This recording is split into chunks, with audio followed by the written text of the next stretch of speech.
नमस्कार, आदाब, सत श्री अकाल, have a great good morning. कैसे हैं आप लोग? मैं उम्मीद करता हूँ आप लोग अच्छे होंगे और अपनी ज़िंदगी का निर्वहन बड़ी खूबसूरती के साथ कर रहे होंगे। आज अपने इस अध्याय में हम चर्चा करेंगे रेखा के ही बारे में। मैं बात करता हूँ उस समय की जब 1980 का जो समय चल रहा था, वो जो समय था वो रेखा का समय था। जब रेखा अपने करियर पर चरमोत्कर्ष पर थी। हार्डली वो 26-27 की थी उस समय, 26-27 साल की। वो एक सम्मानित अभिनेत्री और बॉक्स ऑफिस जो होता है उस पर सनसनी के तौर पर, सेंसेशन के तौर पर नजर आई। ऐसा नहीं था कि रेखा इसी समय आई। रेखा बहुत समय पहले से इंडस्ट्री में थी। As being the child artist, रेखा ने अपने करियर, अपने जो काम की शुरुआत की। शुरू में उन्हें बहुत झटके मिले, बहुत दिक्कतें हुई। उनके साथ में फिजिकल एक्सप्लॉयटेशन उस तरह से भी हुआ बहुत ज़्यादा। उसके बारे में मैं अलग से कभी बात करूंगा। रेखा को कहाँ बी ग्रेड, सी ग्रेड तक मान लिया जाता था, उससे ऊपर वो कभी नहीं उठ पाई थी। लेकिन अब 1980 के सूरत हाल में रेखा जो है वो ए लिस्ट निर्माता की पहली पसंद बन चुकी थी। रेखा की 10 साल पहले की जो फिल्में थी और जो उनकी इमेज थी, रेखा का बेसिकली जो नाम है वो भानु रेखा है। अब जो इमेज थी 1980 की और जो 1970 की इमेज थी, उसमें कोई भी समानता नहीं थी। रेखा ने खुद में इतना ज़्यादा ट्रांसफॉर्मेशन किया, बॉडी ट्रांसफॉर्मेशन किया, उनके एथिक्स थे उसमें उन्होंने बहुत ज़्यादा चेंजेस किया। और इसके लिए जिम्मेदार, जहाँ तक मैं समझता हूँ, और बिल्कुल आप समझिए कि अमिताभ बच्चन ही इस सब चीज़ के लिए जिम्मेदार थे। जिस प्रकार खून पसीना, उससे पहले दो अनजाने, खून पसीना, और फिर कई फिल्में, इट्स मिस्टर नटवरलाल, और इसी समय अमिताभ और रेखा की बहुत सारी फिल्में एक साथ आई थी, सुहाग, और इस टाइप कसौटी। ये जो फिल्में जो थी, इनकी वजह से रेखा के जिंदगी पर एक बहुत गहरा प्रभाव अमिताभ बच्चन का रहा। अमिताभ बच्चन का बोलना, उठना, चलना, उनकी सोच और एक्टिंग में जो जो वो जान लाते हैं, जो हर सीन में उनके पीछे क्या कारण रहते हैं, उन कारकों की खोज करना। और बड़ा, मैंने क्या कहा आपको कि यदि किसी ने अमिताभ बच्चन को बहुत बारीकी से उनको महसूस किया, उनको नोटिस किया, तो वो रेखा ही है। फीमेल आर्टिस्ट तो मैं सिर्फ रेखा को ही मानता हूँ, जो कि अमिताभ बच्चन को, जिन्होंने बिल्कुल, मैं कॉपी नहीं कहूँगा उसको, उसको एक होता है ना, ये एब्जॉर्ब किया अमिताभ को। कॉपी नहीं है वो एक इमिटेशन या वो एक नकल नहीं है अमिताभ की, वो एक महिला संस्करण है। रेखा जब अपने खूबसूरत कवर शॉट, अपने फिटनेस रूटीन और अपने मायावी प्रेमी के लिए लगातार, वो एक समय था जब वो सुर्खियों में बनी रहती थी, जबकि अमिताभ बच्चन ने मीडिया का बॉयकॉट कर दिया था, अपने जीवन से मीडिया को निकाल दिया था। और ये समय बहुत लंबा चला, करीब 14-15 साल तक अमिताभ बच्चन ने मीडिया को अपनी जिंदगी में कोई जगह नहीं दी। वह रेखा ही थी जिन्होंने समर्पित रूप से गॉसिप कॉलम, यानी जो आपके फिल्म फ्लैम और गपशप वाली जो चीज़ें थी, वो मैगजीन में रेखा उसमें रेगुलर अपना पार्टिसिपेशन करती थी। और उन्होंने फिल्म उद्योग के समाचारों में खुद को जीवित रखा। उन्हें इस समय तक समझ आ चुका था कि अगर इंडस्ट्री में टिक कर के रहना है तो किसी ना किसी तरीके से सुर्खियों में आना होगा। जब अमिताभ के करियर में अस्थिरता के संकेत दिखे, तो उन्होंने फिर रेखा की ओर रुख किया। समय ऐसा भी था जब अमिताभ शुरू में फिल्में नहीं चल रही थी, लेकिन उसके बाद में फिर एक समय दोबारा से ऐसा आया जब अमिताभ को लगा कि उनकी फिल्में वो करिश्मा नहीं दिखा पा रही हैं जो दिखाना चाहिए। तो 1980 में अमिताभ की दो मल्टी स्टारर फिल्में, राम बलराम जो कि 1980 में आई, 2 और 2 5 1980 में ही आई, वो बॉक्स ऑफिस पर असफल हो गई। तो राम बलराम और 2 और 2 5 जब बॉक्स ऑफिस पर असफल हो गई, इसके बाद में अपनी उम्मीदें उन्होंने दोस्ताना, यश जौहर की जो मूवी थी करण जौहर के पिताजी,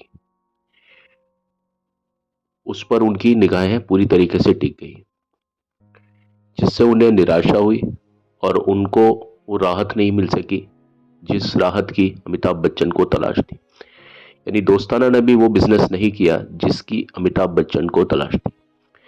मीडिया ने स्टार यानी अमिताभ बच्चन के विनाश की भविष्यवाणी करना शुरू कर दिया था। मीडिया का मानना था कि उन्होंने एक विशेष जो एक टच है अपना, जो तिलिस्म है, जो लोगों के सर पर सर चढ़ के बोलता है, जो महसूसियत, जो दीवार, जंजीर, शोले, इन फिल्म्स में जो अमिताभ का एक तिलिस्म था, एक जादू था, वो अब खो गया था। ये मीडिया ने इस बात को उड़ाना शुरू किया। मीडिया ने कहा कि अब ठीक है, अमिताभ बच्चन के विनाश के जो समय है वो आ रहा है, उल्टी गिनती शुरू हो रही है अमिताभ की ही तरह मशहूर निर्देशक, निर्माता, निर्देशक यश चोपड़ा भी उस समय अपने जिंदगी के और अपने करियर के कठिनतम दौर से गुजर रहे थे। उनकी आखिरी मल्टी स्टारर फिल्म उनका एक महत्वाकांक्षी प्रोजेक्ट, बड़ा एम्बिशियस एक प्रोजेक्ट था। अमिताभ बच्चन के साथ में ही उन्होंने उस चीज़ को पूरा किया था। उस फिल्म के बारे में मैं बता चुका हूँ थोड़ा सा। उसका नाम था काला पत्थर, जो कि 1979 नवासी में 1989 सॉरी 89 तो 89 हो गया, 1979 में जो प्रदर्शित हुई थी, उसने बॉक्स ऑफिस पर खराब प्रदर्शन किया। मतलब काला पत्थर के बारे में बताया जाता है कि उसका प्रदर्शन उतना अच्छा नहीं था जितना उससे उम्मीद की गई थी। कहा तो यूं भी जाता है कि जब दर्शकों ने इस फिल्म को खारिज कर दिया तो यश चोपड़ा अंदर से बहुत ज्यादा टूट गए थे, खासकर इसलिए क्योंकि यह फिल्म जो थी ना, वो उनके दिल के बेहद करीब थी। वो जानते थे कि उनकी अगली फिल्म मतलब ऑर्डिनरी फिल्म नहीं होगी, बहुत स्पेशल फिल्म होगी। तो इस विचार ने ही सिलसिला को जन्म दिया। जो सिलसिला मूवी थी वो इसके बाद में आई थी, और इस फिल्म में यश चोपड़ा चाहते थे कि भाई अब ये फिल्म तो 100% चले, इसलिए वो इस फिल्म में, सिलसिला फिल्म में, कुछ सनसनीखेज चीज चाहते थे। आपने देखा कि ये पूरी फिल्म सनसनीखेज और किस पात्र की जिंदगी में असल रूप से क्या हो रहा है, उस पूरी गॉसिप को, जो रियलिटी थी, जो असलियत थी, उसको पूरी तरीके से भुनाने की कोशिश की, घर घर पहुंचाने की उसने, यश चोपड़ा ने कोशिश की। कौन व्यक्ति नहीं जानना चाहेगा अमिताभ बच्चन और रेखा के बीच वास्तव में क्या चल रहा है, या जया बच्चन, रेखा और अमिताभ के बीच में क्या चल रहा है। जो लोग इसको असलियत मानेंगे वो भी देखेंगे, बार बार देखेंगे। जो इसको एक कहानी के तौर पर देखेंगे उनको भी इसमें बहुत अच्छा लगेगा, मजा आएगा, क्योंकि लोग यही चाहते हैं, गॉसिप इस तरह की, निजी जिंदगी के इस तरह के पहलू जब किसी व्यक्ति के, जब पब्लिक के सामने आते हैं ना, तो पब्लिक को यानी जनता जनार्दन को इन्हीं चीजों में सबसे ज्यादा मजा आता है। तो यश चोपड़ा ने इस चीज को समझ करके एक फिल्म यानी सिलसिला को बनाने का विचार उनके दिमाग में आया। अमिताभ बच्चन तो खैर इस फिल्म को तुरंत प्रभाव से करने को तैयार हो गए, जो एक, जैसा कि मैंने बताया, प्रेम त्रिकोण यानी एक ट्रायंगल पर आधारित थी। लेकिन यश चोपड़ा के पास सिलसिला के लिए बहुत बड़ी योजनाएं थी। उन्होंने सुझाव दिया कि रेखा को प्रेमिका की भूमिका निभाने के लिए चुना जाए। जया बच्चन से किए गए वादे के बावजूद उन्होंने एक वादा किया था अमिताभ बच्चन ने जया को कि वे रेखा के साथ में अब कभी काम नहीं करेंगे। यानी 80s में जो फिल्में उन्होंने की सुहाग तक, उसके बाद में वो अब रेखा के साथ कोई भी काम नहीं करेंगे। ये उन्होंने वादा कर लिया था अपनी पत्नी यानी जया बच्चन से। तो अमिताभ ने ठीक है फिर भी यश चोपड़ा से कहा कि जो तुम कह रहे हो वो हो जाएगा, डोंट वरी। तो मैं फिल्म ही बचानी है तो ठीक है। लोग बाग थे वो आश्चर्यचकित भी थे और खुश भी थे क्योंकि ये फिल्म ट्रेड मैगजीन्स में उस समय छप गई थी। ये जो कहानी थी, ये जो बात थी, ये मैगजीन्स में छपने लग गई थी। अमिताभ से शादी के बाद में जया बच्चन थी वो पूरी तरीके से अपनी गृहस्थी में व्यस्त हो गई थी। वो अभिषेक और श्वेता बड़े हो रहे थे और वो पूरी तरीके से उनके लिए समर्पित थे, अमिताभ और जया। खासतौर पर जया बच्चन ने अपना पूरा करियर था वो खत्म, मतलब वो सिर्फ गृहिणी थी जो कि अमिताभ बच्चन के घर और उनके बच्चों को संभाल रही थी। और जाहिर तौर पर उनमें प्रेम भी था बहुत ज्यादा, लेकिन कुछ स्थितियां कई बार ऐसी हो जाती हैं कि जो लिखा होता है हमारी किस्मत में कई बार वो हो जाता है। परिस्थितियां कैसी आके बैठती हैं अच्छे से अच्छे आदमी की जिंदगी में, कई बार ये वो वक्त निकल जाने के बाद में हमें लगता है कि यार ये क्या था, क्यों ऐसा हुआ, हम सब समझदार थे उसके बावजूद ऐसा हुआ। लेकिन ऐसी चीजें कई बार हो जाती हैं। अपने समय की सफल और बेहद सम्मानित अभिनेत्री का फिल्मों में वापस आने का कोई भी इरादा नहीं लग रहा था। मैं बात कर रहा हूं जया बच्चन की। लेकिन उस समय जो मैगजीन थी स्टारडस्ट, उसने लिखा कि जया ने अपने पति को यानी अमिताभ बच्चन को एक अल्टीमेटम यानी वार्निंग दे दी थी। उन्होंने इस अमिताभ बच्चन से साफ तौर पे कह दिया था कि अगर वो रेखा के साथ में एक और फिल्म अगर करते हैं तो वो खुद वापस फिल्मों में आ जाएंगी।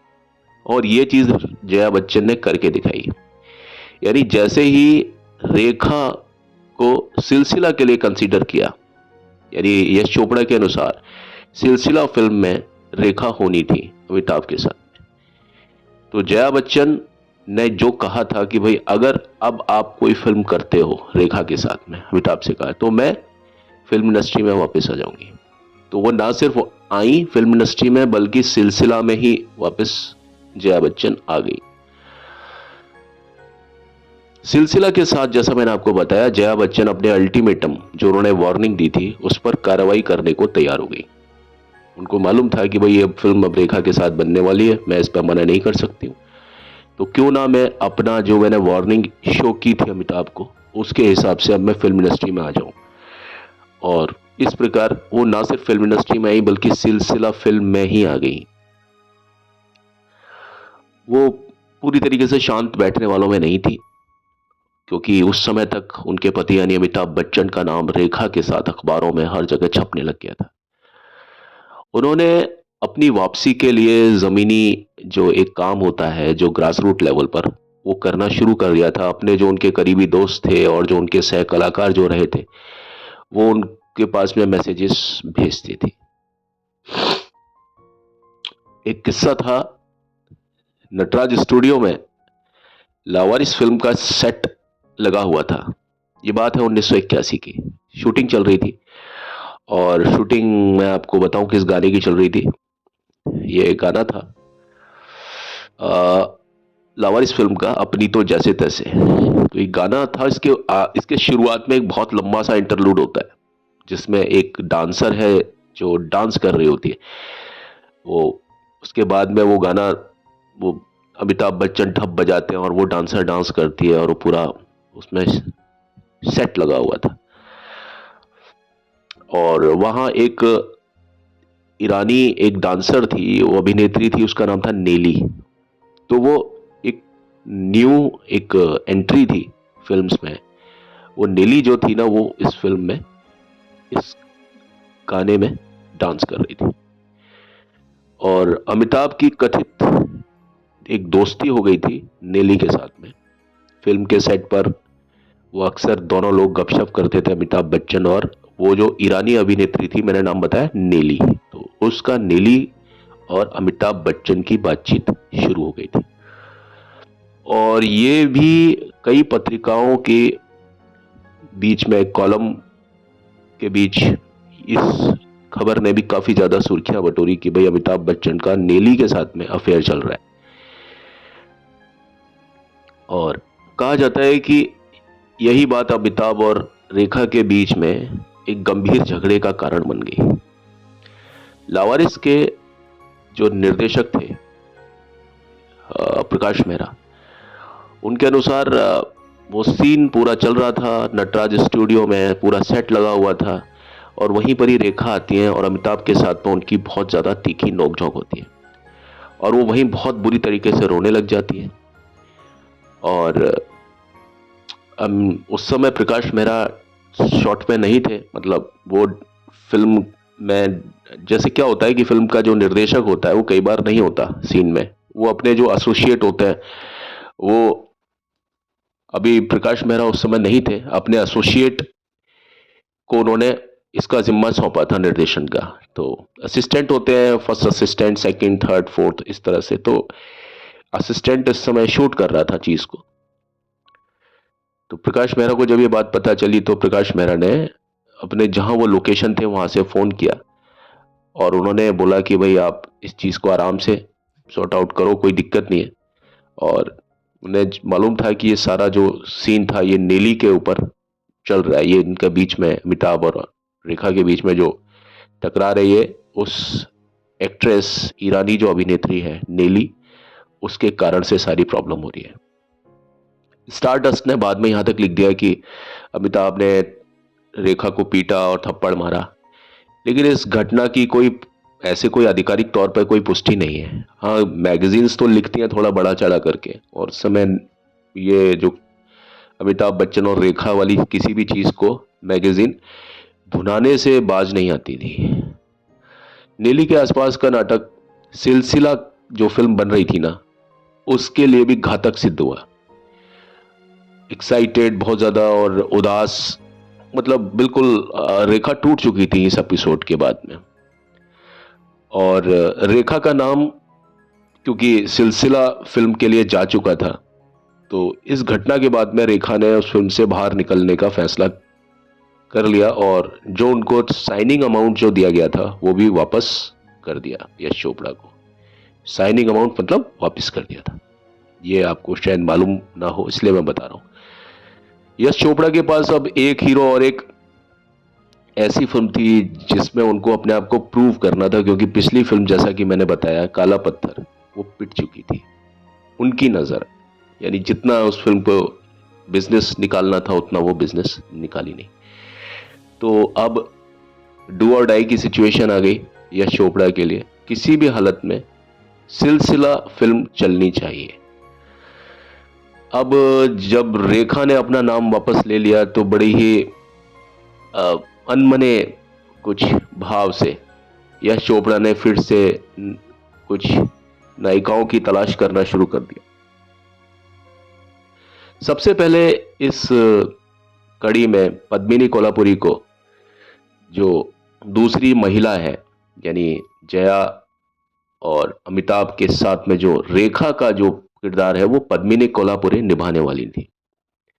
उसके लिए उन्हें साइन किया गया और पत्नी की भूमिका निभाने के लिए पूनम ढिल्लन, यानी जो उस समय तक फिल्मों में आ चुकी थी, आपने देखा होगा फिल्म त्रिशूल में पूनम ढिल्लन आ चुकी थी थोड़ी सी देर के लिए, और उसके बाद में नूरी फिल्म पूनम, ये फिल्म फ्लोर पर चल रही थी पूनम ढिल्लन की।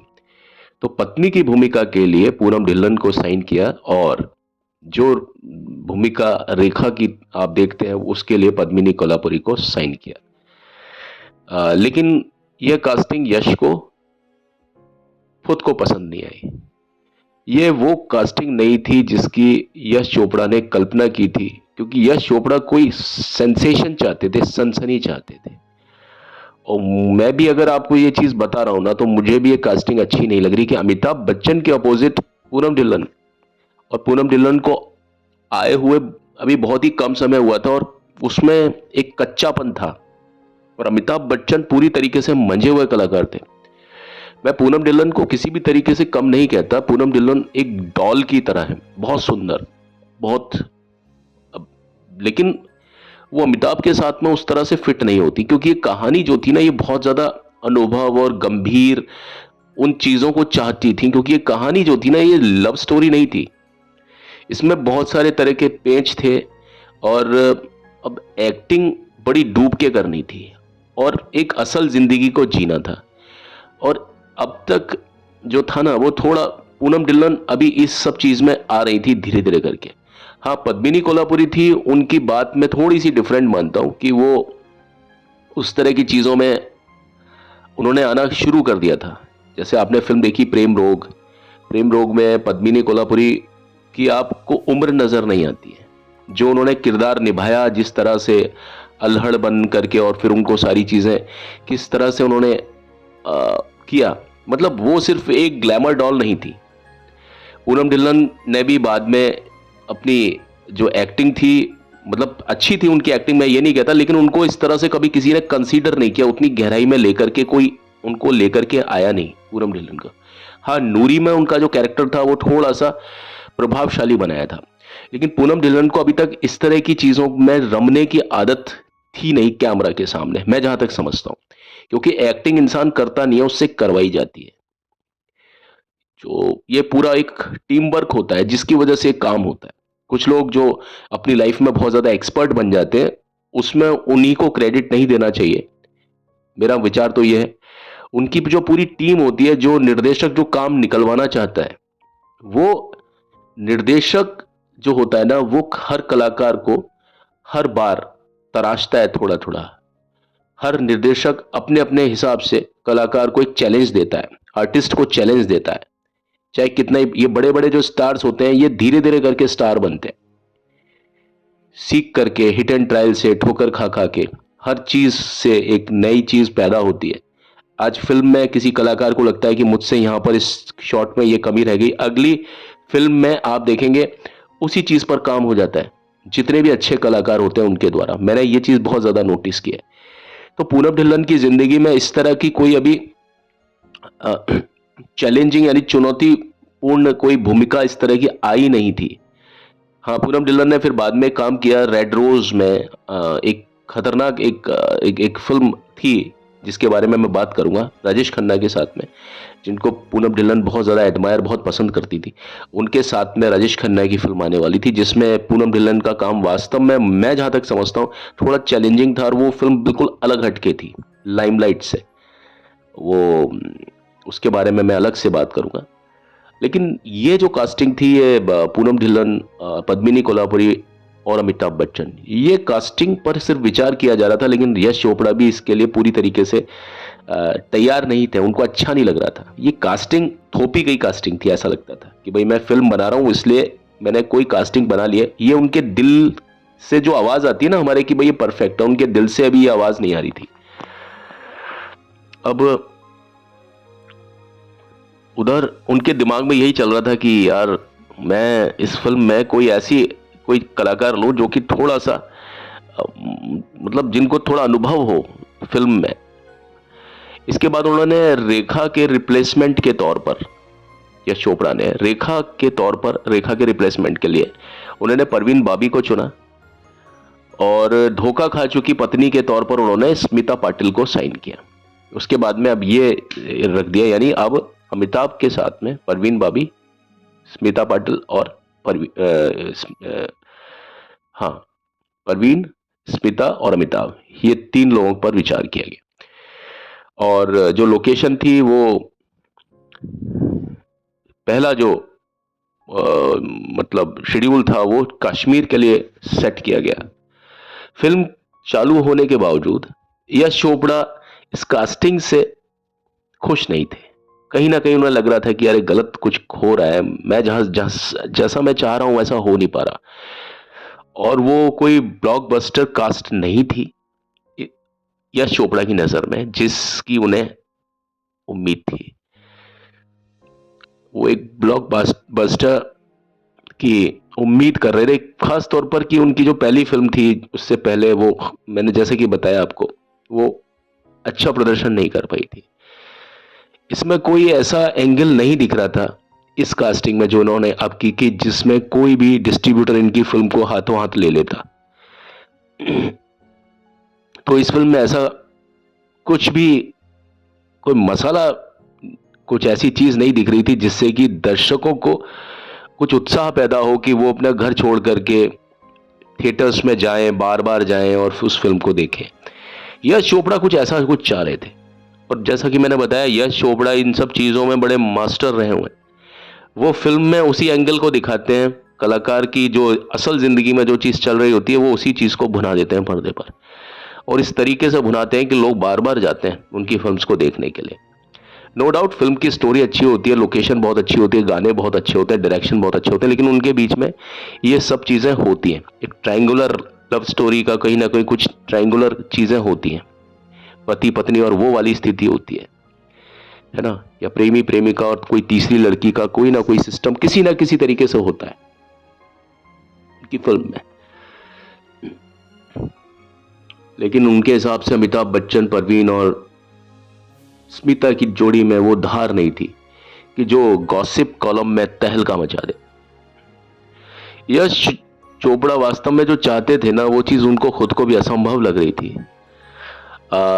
यश चोपड़ा की जब डेथ हुई थी उससे पहले एक उनका इंटरव्यू था जिसमें शाहरुख खान उनके सामने बैठे हुए थे, और उन्होंने एक रिमार्क किया था, एक टिप्पणी की थी कि अब तक की, यानी जो सिलसिला थी ना, वो अब तक की सबसे ज्यादा दिलचस्प, सबसे बड़ी और सबसे जो चुनौतीपूर्ण जो फिल्म थी उनमें से एक थी भारतीय सिनेमा के इतिहास में। अब इस फिल्म की जो कास्टिंग कैसे बदलेगी ये मैं आपको बताता हूं कि ये तब की बात है जब अमिताभ बच्चन श्रीनगर में टीनू आनंद की जो मूवी थी कालिया 1981 में जो आई थी, उसकी शूटिंग चल रही थी।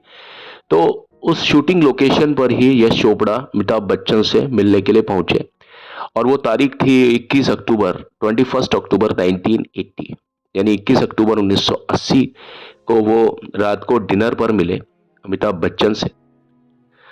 ये सब चीजें आप इंटरव्यू में देख सकते हैं। यश चोपड़ा का एक इंटरव्यू था शाहरुख खान के साथ, वहां पर उन्होंने अपनी इस बात को, अपने इस वाकये को साझा किया है। और सभी लोग जब कमरे से बाहर चले गए तो वो अमिताभ बच्चन के पास में आते हैं यश चोपड़ा, और उनसे पूछते हैं कि क्या आप कास्टिंग को लेकर के आश्वस्त हैं, क्या आप खुश हो कास्टिंग को लेकर के, है ना। यानी सभी जब कमरे से चले जाते हैं तो अमिताभ बच्चन आते हैं यश चोपड़ा के पास और पूछते हैं क्या आप इस कास्टिंग को लेकर के पूरी तरीके से आश्वस्त हैं कि ये कास्टिंग कुछ जादू क्रिएट कर, जादू जगा देगी लोगों की नजर में।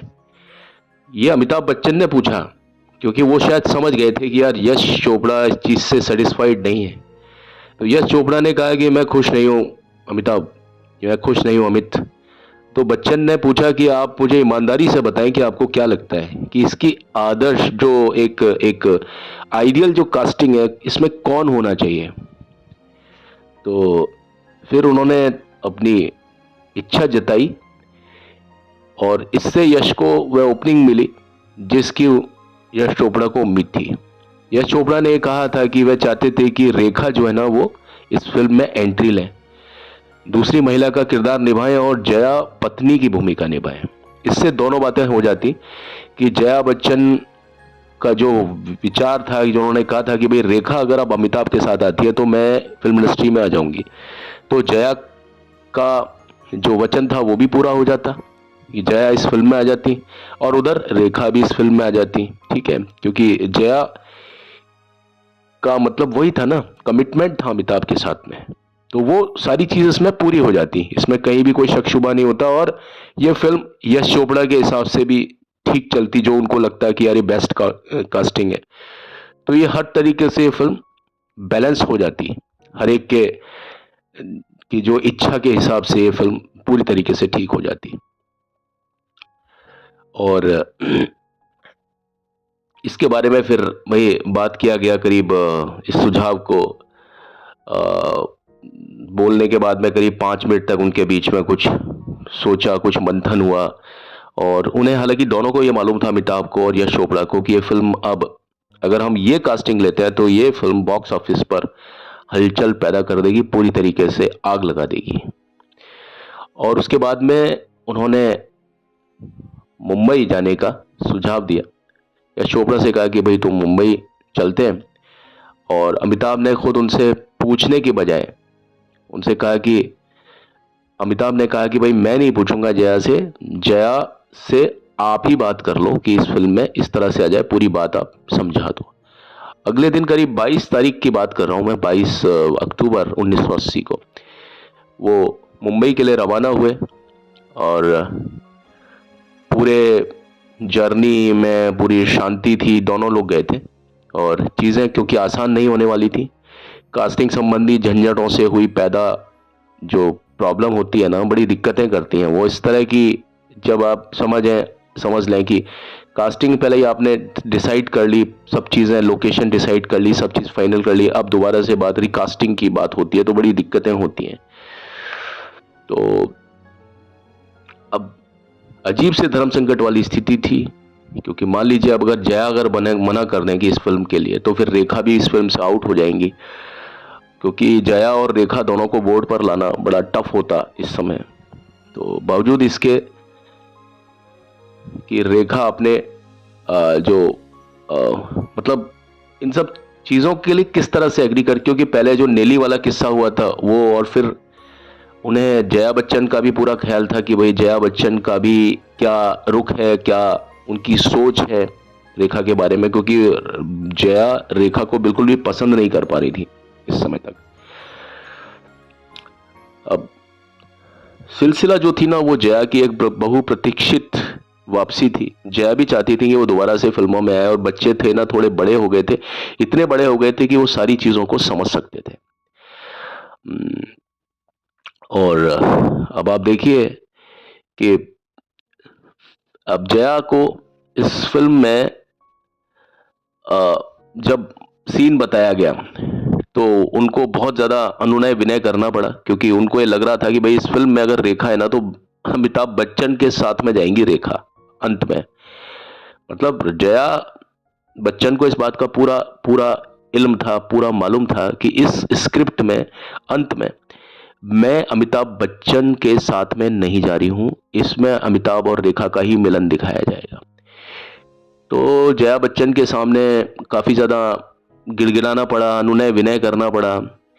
पूरी कहानी जब तक जया बच्चन ने नहीं सुनी, पूरी तरीके से वो शांत बैठी रही, पूरी कहानी उन्होंने सुनी, शांत बैठी रही, उसमें उनको कोई दिलचस्पी दिखाई नहीं दी, या तो उन्होंने खुद ने शो नहीं की जानबूझ करके, कोई भी उनके चेहरे पर कोई एक्सप्रेशन नहीं था, ना ही वो उस फिल्म से बिल्कुल भी प्रभावित हुई इसकी कहानी सुन करके। ऐसा कहा जाता है कि आखिरी जो सीन था फिल्म का, जिसे जया ने मतलब जया की जो निगाहें थी ना वो कहानी सुनते समय अंतिम सीन पर थी कि अंतिम सीन में क्या होगा। अगर ये मालूम चले कि जो शोभा है, शोभा का कैरेक्टर जया बच्चन निभाने वाली थी, अगर उस कैरेक्टर के साथ में अमिताभ बच्चन नहीं जाते हैं, यानी उसका मिलन, शोभा का मिलन अगर अमिताभ के कैरेक्टर के साथ में नहीं होता है, उस चरित्र के साथ में नहीं होता है, तो जया उस फिल्म को ना करने वाली थी। और जया ना करती तो रेखा भी उस फिल्म में नहीं ली जाती। तो जया बच्चन का निगाह सिर्फ अंतिम सीन पर थी कि अंत में क्या होता है। तो जब जया बच्चन पूरी तरीके से आश्वस्त हो गई कि इस फिल्म में का जो चरमोत्कर्ष था वहां पर एक साधारण वैवाहिक पुनर्मिलन हो जाता है, यानी जो पत्नी होती है उसी के पास में ही, मतलब पूरी सल्तनत वापस जो पत्नी के पास में जो एक प्रेम और उसका पति छिन जाने वाली जो स्थिति होती है ना, तो पति दोबारा से उसके पास आता है और उसका हाथ थाम लेता है। ये चीज जया सुनना चाहती थी और यही चीज स्क्रिप्ट में लिखी हुई थी। वो जो एक वैवाहिक पुनर्मिलन वाली स्थिति थी ना, जब रेखा को इस चीज से मालूम चल गया कि भाई स्क्रिप्ट में ये है, तब जाकर के जया बच्चन ने इस भूमिका को अदा किया था। जैसा कि ज्ञातव्य है कि बेहोश जो जया यानी शोभा है कैरेक्टर, वो अपने अस्पताल में अपने बिस्तर पर पड़ी हैं और डॉक्टर और नर्स उसे दोबारा से जीवित करने की कोशिश कर रहे हैं। तभी अमिताभ बच्चन अंदर से आते हैं और अपने उन्हें कमरे से, दोनों लोगों को, डॉक्टर और नर्स को, कमरे से बाहर जाने के लिए कहते हैं। और अमिताभ कहते हैं कि मुझे पता है कि मामला क्या है और इस चीज़ का हल, इस चीज़ का उपाय हम पर ही छोड़ दीजिए, क्योंकि इस चीज़ का इलाज कोई दवाई, कोई डॉक्टर नहीं करने वाला। ये समस्या हम दोनों के बीच की है, हम दोनों पति पत्नी के बीच की है। तो इस चीज़ का अगर कोई इलाज, अगर ये बीमारी हम दोनों के बीच की है, तो इसका इलाज भी हम दोनों के बीच से ही आएगा। अकेले होने पर, जब वो दोनों अकेले हो जाते हैं, कैरेक्टर अमिताभ इधर और उधर शोभा यानी जया, तो वो अमिताभ बड़े प्यार से उसके सिर पर अपने हथेली को उसके माथे पर रखता है और धीरे से उसका हाथ अपने हाथ में लेता है और स्नेहपूर्वक धीरे से मर्मरिंग करता है, बुदबुदाता है, शोभा मैं तुम्हारे पास में हमेशा के लिए वापस आ गया हूँ। और इस पर जया धीरे से अपनी आंखें खोलती है और कमजोर होकर के कहती है कि मुझे पता था कि तुम मेरे पास वापस आओगे। और आप देखिए, यही चीज असल जिंदगी में भी चल रही थी कि जया बच्चन के पास अमिताभ बच्चन पूरी तरीके से आ गए थे इस फिल्म के बाद में। ये जो सीन था कि मुझे पता था तुम मेरे पास वापस आओगे, ये शोभा ने यानी जया बच्चन ने अमिताभ को बोला था, फिल्म में बोला था। और इसी एक डायलॉग, मुझे पता था कि तुम मेरे पास वापस आओगे, यही चीज अमिताभ बच्चन की जिंदगी में भी सिद्ध हुई जया बच्चन को लेकर के। और इसके बाद में रेखा हमेशा के लिए अमिताभ बच्चन के फ्रेम से आउट हो गई। यह एक ऐसा क्षण था जो प्यार पर विश्वास की जीत का प्रतीक है। तो ये मैंने आपको बताया कि किस तरीके से सीन गया, कैसे कास्टिंग हुई, क्या क्या प्रॉब्लम हुई, नीली का क्या किस्सा था अमिताभ बच्चन के साथ में। कुछ लोग बताते हैं कि भाई ऐसा था, लड़ाई झगड़ा हुआ था, मार पिटाई, लेकिन ये सिर्फ कही सुनी बात है जो कि मैगजीन ने दी थी। और आप समझते हैं ना, मैगजीन वगैरह कितनी ज़्यादा बढ़ा चढ़ा करके बताती हैं, इस बात की कोई पुष्टि नहीं हुई थी। और जहाँ तक बात इस सीन की है, मैंने आपको पूरे तरीके से इसको डिफाइन किया और इसके आगे की बात मैं अपने अगले अध्याय में करूँगा। और कैसा लगा मेरा ये आपका प्रेजेंटेशन, ये प्रस्तुति, प्लीज़ आप मुझे बताएं। और ठीक है, अभी तो चलता हूँ, लौट के मिलता हूँ इस वादे के साथ कि अगली मुलाकात आपसे और अच्छे तरीके से मैं करूँगा, अपनी स्क्रिप्ट के ज़रिए, अपनी पॉडकास्टिंग के ज़रिए। तब तक के लिए मुझे आज्ञा दीजिए। बट जल्द जाने से पहले आपसे वही एक रिक्वेस्ट कि मेरे चैनल को प्लीज़ लाइक, शेयर, सब्सक्राइब ज़रूर ज़रूर ज़रूर कीजिए प्लीज़। आपका कुछ नहीं जाएगा एक अंगूठा लगाने में, लेकिन मेरा एक प्रोत्साहन का एक केंद्र होता है ना, सोर्स ऑफ इंस्पिरेशन, वो बन जाएगा। प्लीज़ मेरे चैनल को सब्सक्राइब ज़रूर कीजिए। Thank you and have a nice time. भगवान आपको खुश रखे, आबाद रखे, मस्त रखे।